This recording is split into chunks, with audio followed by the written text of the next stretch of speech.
Albert Bandura and Social Learning Theory, Madeline Fireman, Spring Semester 2021, HDFS 5223.5. Agenda. In this presentation, I will discuss an introduction to the theorist and theory, a brief biography, orientation to the theory, research methodology, mechanisms of development, position on developmental issues, theoretical applications, strengths and weaknesses, and a brief conclusion. Albert Bandura, a brief biography. Albert Bandura was born December 4th, 1925 in Alberta, Canada. He received a master's in psychology and a PhD in clinical psychology in 1951 and 1952 respectively from the University of Iowa. In 1953, Bandura accepted a position at Stanford University. In 1976, he became chairman of the psychology department. It was at Stanford while working on studies of adolescent aggression that Bandura became increasingly interested in vicarious learning, modeling, and imitation. Bandura realized that while, quote, the content of most textbooks is perishable, the tools of self-directedness serve one well over time. These early experiences may have contributed to his later emphasis on the importance of personal agency. Albert Bandura's work is considered part of the cognitive revolution in psychology that began in the late 1960s.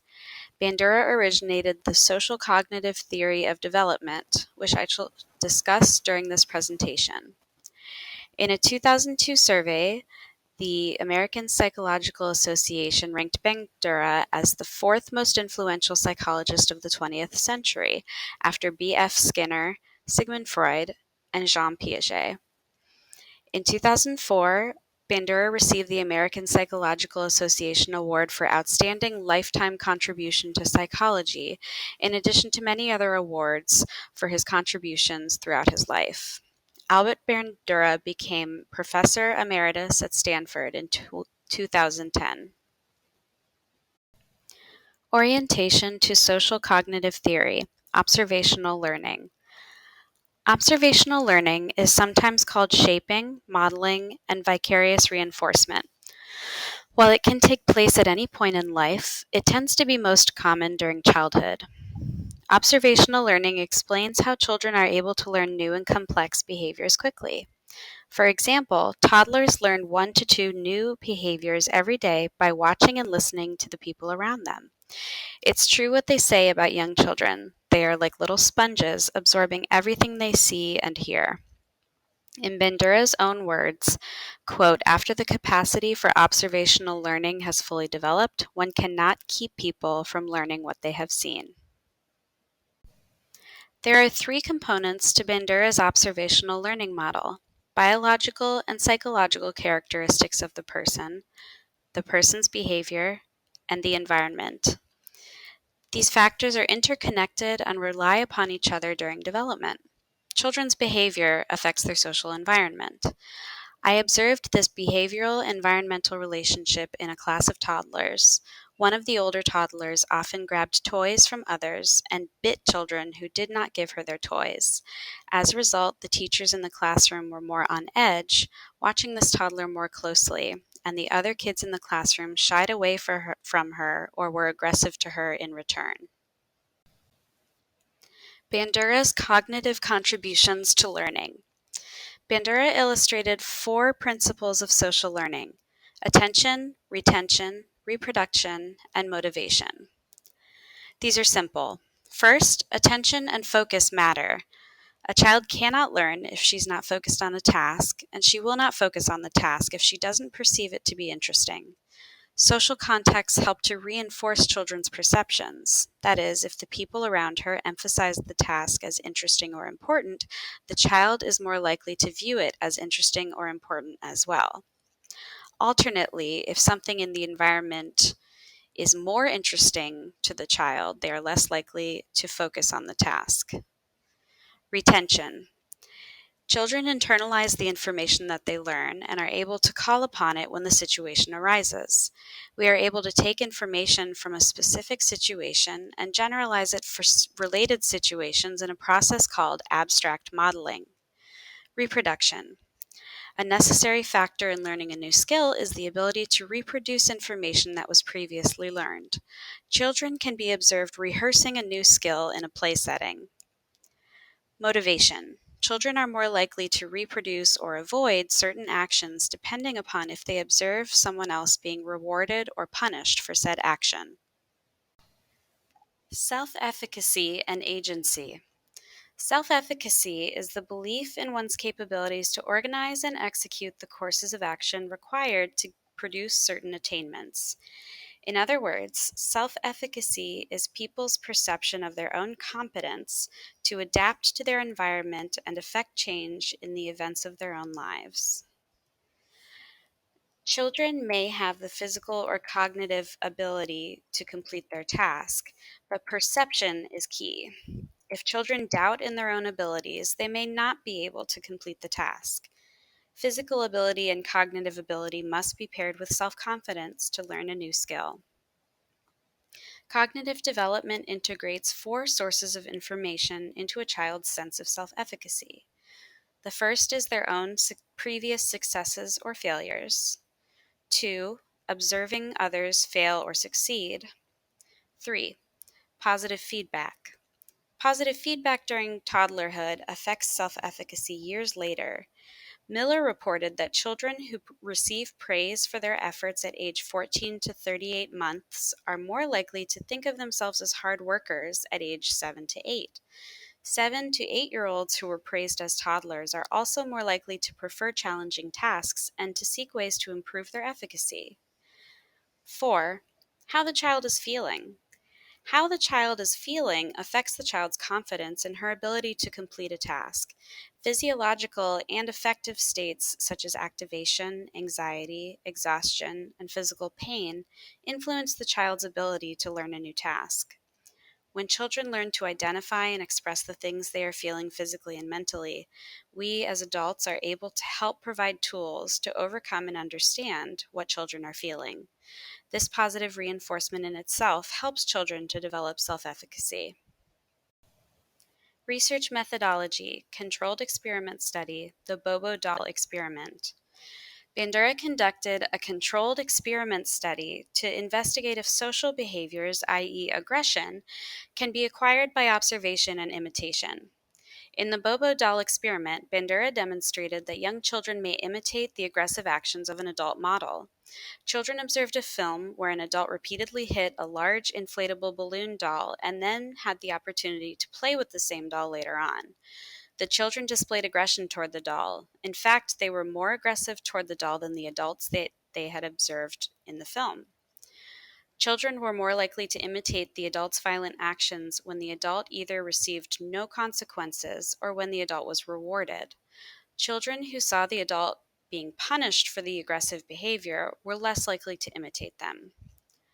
Developmental research, moral judgments and behavior. A child's moral reasoning may differ depending on the situation and depending on the individual child. The child's behavior is influenced by previous models in certain situations and what the child observed during those situations. Social experience also plays a role in a child's moral judgment. Bandura conducted a laboratory study with 5 to 11-year-olds to assess their moral reasoning. Children listened to stories depicting moral dilemmas and then were asked to make judgments about them. It was found that children were able to extrapolate a general moral principle from the situation with which they were presented.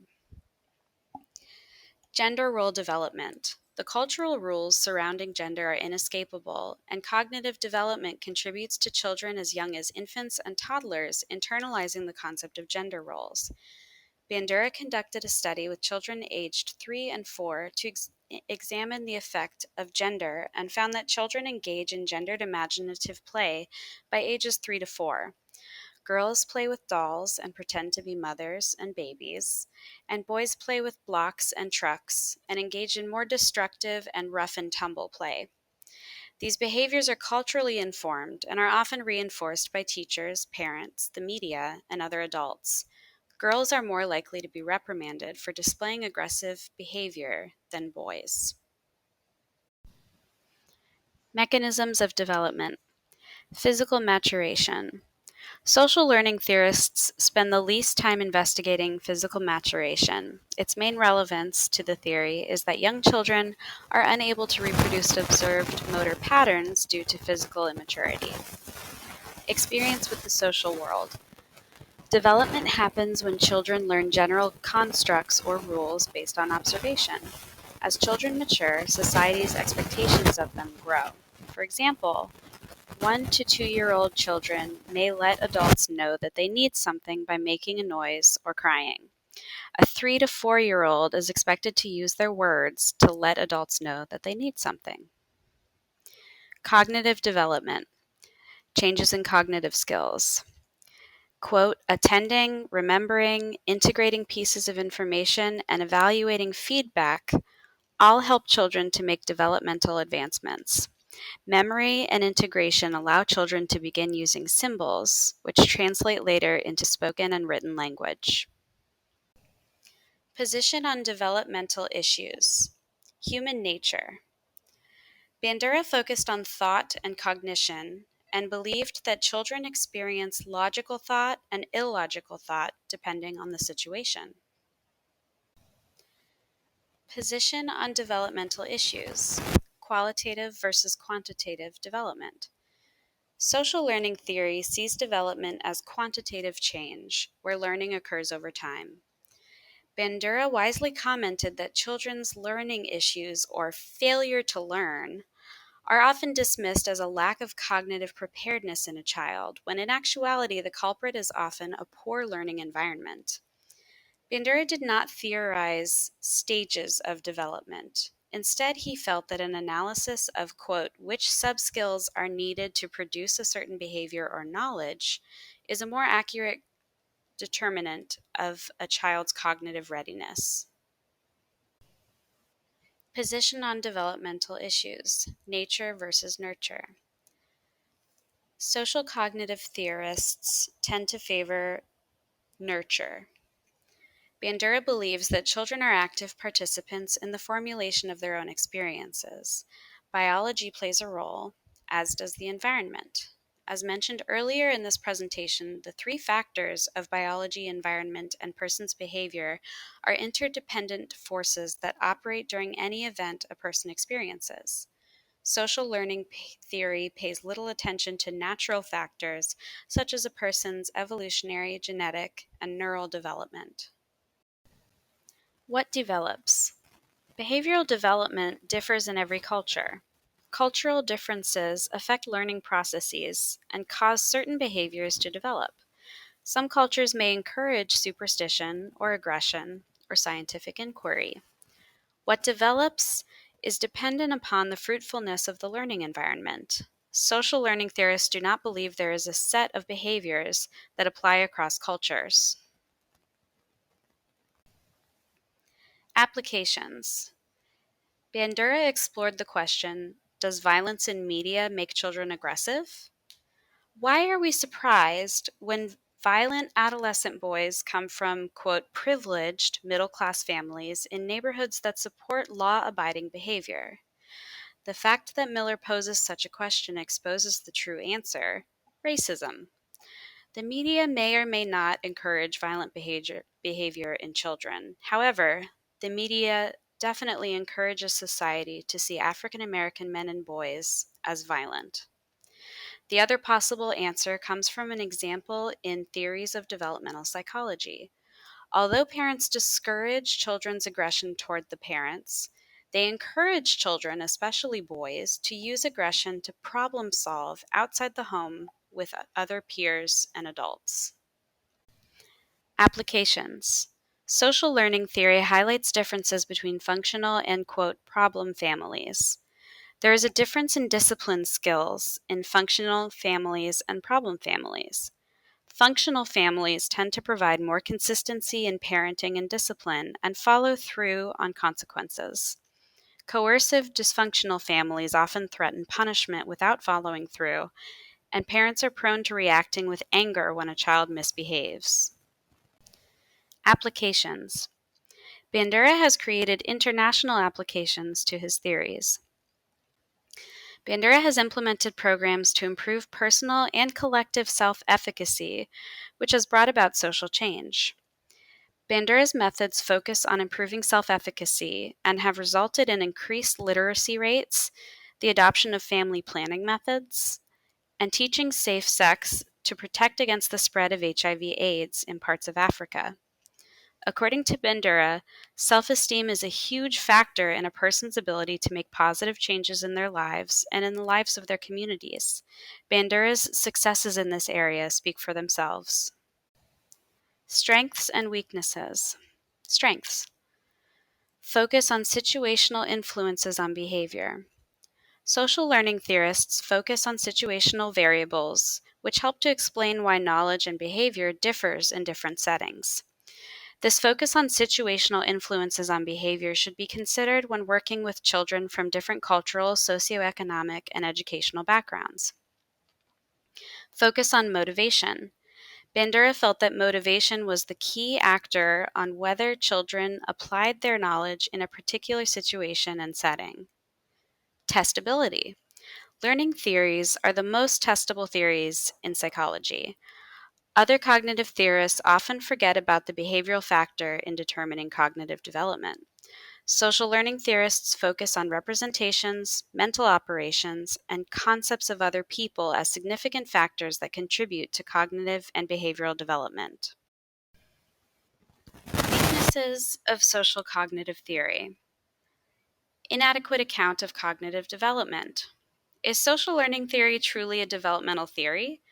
Researchers believe that including a clearer, more concise account of cognitive development would strengthen the argument that social learning theory is a developmental theory.